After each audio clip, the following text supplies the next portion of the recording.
Hello, and welcome to the start of my channel, where I am going to be cleaning up all the woods around my family's property, and I'm going to do a little vlog and kind of video essay analysis while I'm doing this, because I want to use it as a metaphor, kind of for climate change, but generally just about, actually caring about something. If you put a little time and effort, and hard work of course, and planning into something, you can really get a lot done. And hopefully by the end of the summer I'll be able to actually walk through these woods again. I don't know if I've ever really been able to do that in my life. And I'm 22. Like, these trees are over 100 years old, so they're just kind of old and starting to fall, and the dead ones are leaning on the living ones, making it worse.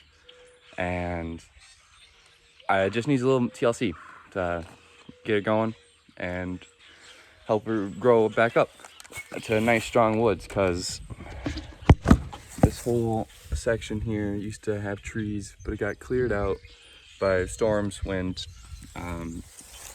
things like that.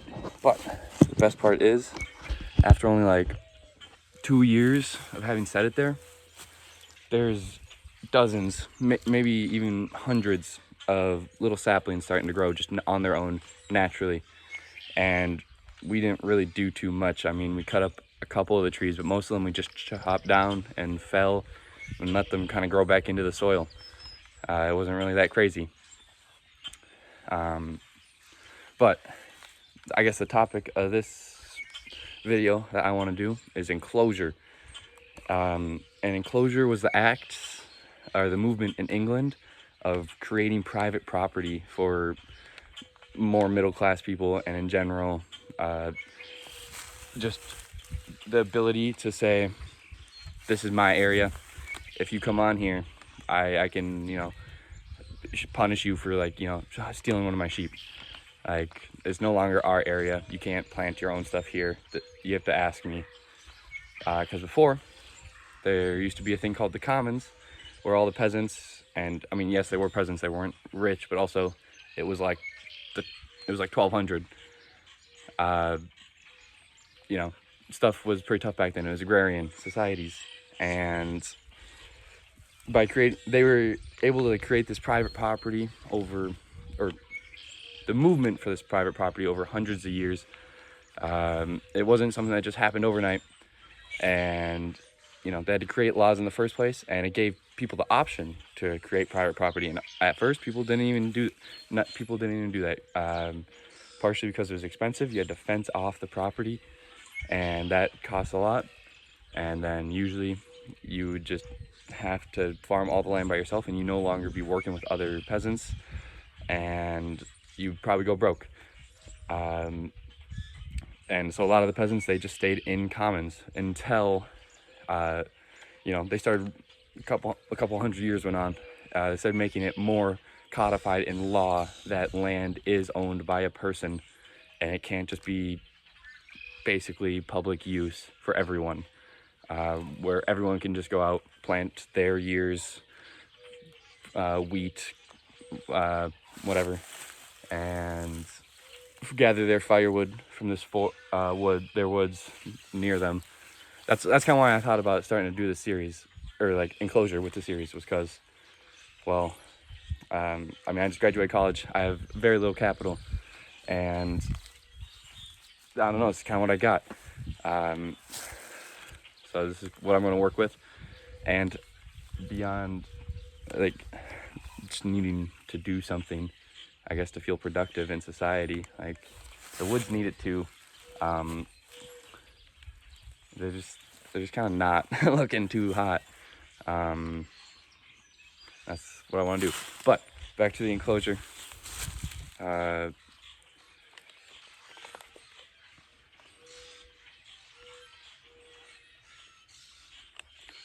Okay, yeah. My main point that I wanted to make, after kind of explaining what enclosure was, is we are living through a similar era of being enclosed. as a society. And the people enclosing us are the billionaires, specifically like the oligarchic ones in like finance and tech. I guess oligarchy, that's a big word. Just the small group of people who basically have informal like connections and just like friendships, deciding how we should shape our future and use our technology. Basically, the Elon Musks, Peter Thiels, Jeff Bezos, Mark Zuckerberg, like those people. They're deciding that we have an attention economy now where people are paying to have your attention, your eyeballs. Your ads on Facebook are just how long you look at them and how long they can keep you doom scrolling on TikTok. That's what I mean by the attention economy. It's what are you doing with your time, and especially your time after work. If we allow the enclosure to fully happen, I mean, I guess this is just personal opinion because I can't prove it, but I think it would be similar to the Industrial Revolution, like where workers were dying in factories, child labor laws were not established, like kids were dying in factories. We just say, well, it's on the internet. We don't really, we don't know too much about that, so it's probably fine, whatever they're doing. Like, what? Dude, we don't even know who made Bitcoin. Like, the internet is essentially the Wild West, up for grabs, and if we don't have rules and norms, the average citizens who just, go on to Google, search something up, go to the website, get a whole bunch of cookies on their phone that track them, you're being sold like as a product, like all your information. And I'm not going to get into like what I feel about these tech companies too much.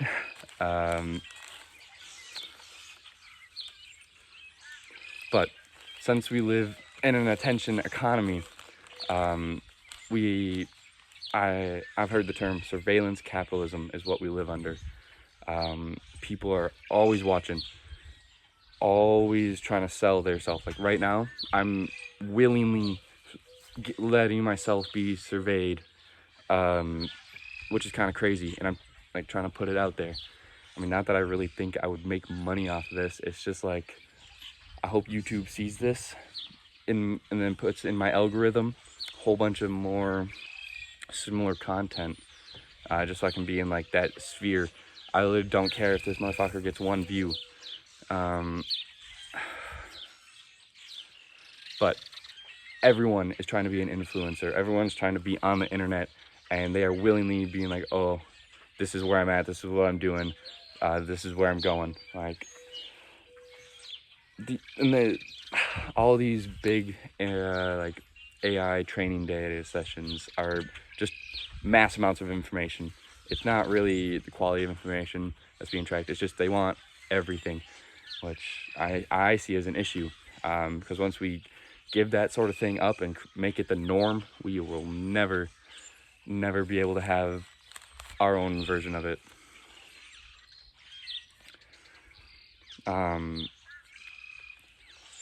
Because, I mean, we can't put the technology back in the box, but, we could theoretically discontinue menial work, creating more time for, like, creative works or family, friends, a fucking hobby.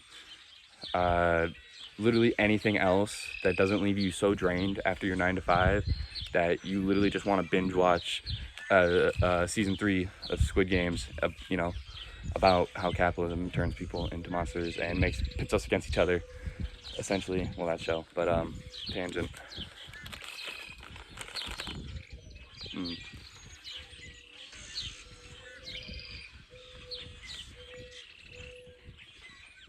Okay, yeah. This era of the enclosure, I think, could have started to really take shape back in the 80s with the neoliberal movement. And by that, I mean, deregulation of business and just hands-off approach, letting companies do whatever they want. This started with like Jimmy Carter, privatizing the airlines and allowing just normal corporations to do their thing. And now we got Boeing.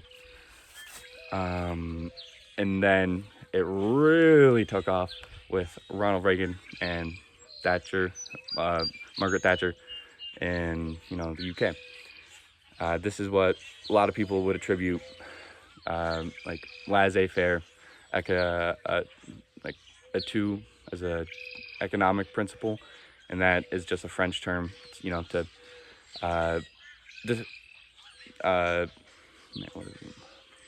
just to make it harder for a normal person to understand what an economist is talking about. But it just means hands-off economy and hands-off policy. Just let them do what they want. And that has continued deregulating, cutting taxes, trickle-down theory, which is, a lie. And then, it just kept getting worse and worse. Gutting of labor unions and protections and labor laws. We haven't had a fucking minimum wage increase since, the 90s. That's probably wrong, but it feels like it. The shit, even if we actually raise it to 15, not going to do anything. And then, we're at where we're at now. The Patriot Act happened where government agencies and other people were just able to survey us in the name of national defense. I guess is another example of how we kept sliding down this progression as I see it. And if we allow companies like Oracle and Palantir to be our implementations, or Flock, our implementations of AI and tracking, what are we doing? Why can't we do this to discontinue filling out spreadsheets or other just bullshit work that people do not feel fulfilled by, and find a better system where we could distribute the funds that is created by the new autonomous agents. Because I feel weird calling them artificial intelligence. It's just a bunch of math going really fast and doing a bunch of multiplication matrices tables, and doing weighted fractions of how words relate to each other. Kind of similar to how Google uses words that relate to each other to connect bubbles that have similarity and try and autofill your search, but way bigger on a scale we probably couldn't even imagine. Just like how we couldn't even imagine $1 billion sitting in front of us. In $100 bills, that would still just, I don't even know, that'd probably look like the Joker in the Dark Knight pile of money. And so I guess I'm kind of rambling, but in short, I think this is the next form of enclosure. It's been happening. It's why people feel so discontent with the internet and American U.S. politics, and the just in general. I could go on the loneliness epidemic, but